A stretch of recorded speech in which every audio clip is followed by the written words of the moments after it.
For me, Spider-Man was always a character that I really enjoyed. Going back to the movies from the 70s, all the way up to the cartoon animated shows, into the movies of Sam Raimi, into the Amazing Spider-Man movies, and now into the sort of Marvel edition of movies. They've always been something that I've enjoyed. Now, particularly when Homecoming came out, I was feeling a little bit as if I was done with Spider-Man. So many movies and so many iterations, I didn't feel it was going to be fresh or entertaining. But with this recent trilogy of Spider-Man movies, they've done something that's remarkably adept in creating a fresh story and rejuvenating the character with some much needed energy and excitement and something a little bit different. This one is the culmination, it feels like, of 7 movies that has come before it. You know, the original Raimi trilogy, the 2 Amazing Spider-Man movies. By drawing the bad guy characters from there and plonking them into this universe, you've created something very different and something that is a remarkable achievement, I think, more than anything. The story itself is Peter has been unveiled as Spider-Man. His life is upside down. He goes to Doctor Strange to cast a spell. Things go awry, and the bad guys from all the other movies come into this world to cause chaos. That's about as far as I'm going to get with the story. I'm not going to spoil a lot with this one either. Just a quick my thoughts on the movie. Now, I really enjoyed this movie. I found that we had some really highs in the emotions. I found it was really manipulative in certain points, and it has a finish that is both impactful and a little bit of something that I wasn't overly keen on as well, which I will get to without hopefully spoiling anything. But for me, the magic trick of incorporating all of these bad characters, all the villains, to have them have an emotional path, have them be there and not just be villainous characters for the sake of being villainous characters. You know, to see a kind of damaged and fearful side of Willem Dafoe's Green Goblin, Osborn, is wonderful. He gets time to shine as a scared individual who doesn't know what's going on, who's struggling to deal with this world and what's happening.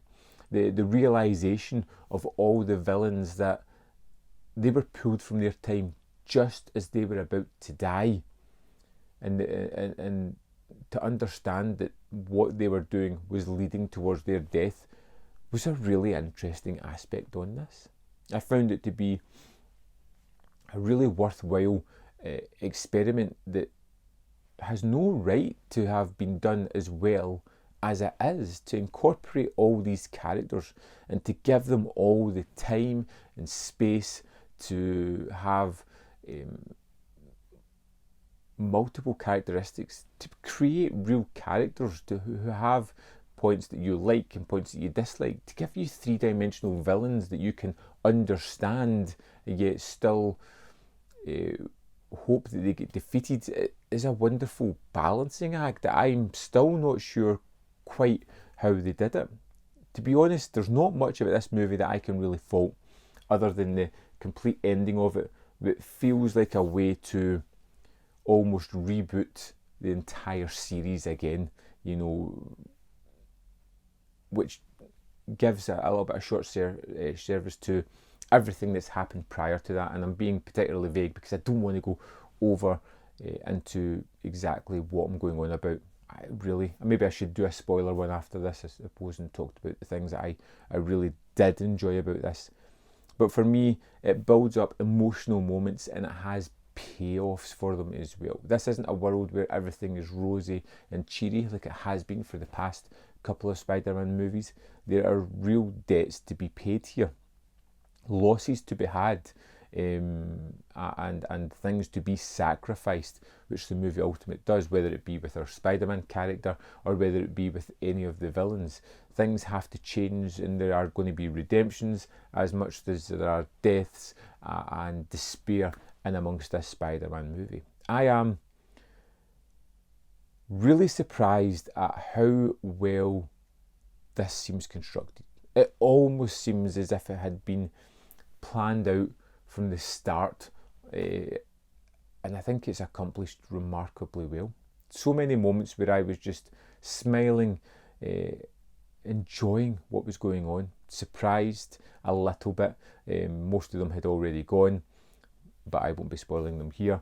And I just felt like it was a movie that ticked all the boxes, gave me exactly what I wanted in a superhero movie. It gave me some exciting action set pieces, it gave me some thrills, it gave me some lows, which is always good, you know, despair, loss, having that moment of realising that things that you've done have caused a reaction, and now you're going to have to hopefully overcome it for the better, rather than going the opposite way and becoming something much darker. You can choose the light path and become a better person for this tragedy that has happened, which I kind of really like that aspect of the storyline as well. And I feel it's one of the more rounded and well accomplished Marvel movies to date. Yeah, Spider-Man No Way Home is well worth checking out, especially if you're familiar with the other Spider-Man movies. The integration of the villains into this one it's remarkably well done. Yeah, I'd love to know your thoughts on this. If you're going to drop any spoilers of that, just put a little spoiler banner so we don't ruin it for any other people, and hopefully they get to see it soon enough. Let me know your thoughts. As always, there's more content up here. You can see more of my stuff. If you think I deserve it, hit this video with a like, click that little button just below this video, and subscribe and share if you haven't done so. Join the membership program or the Patreon if you really want to support me. Thanks for watching, and I'll see you next time on Man v Film.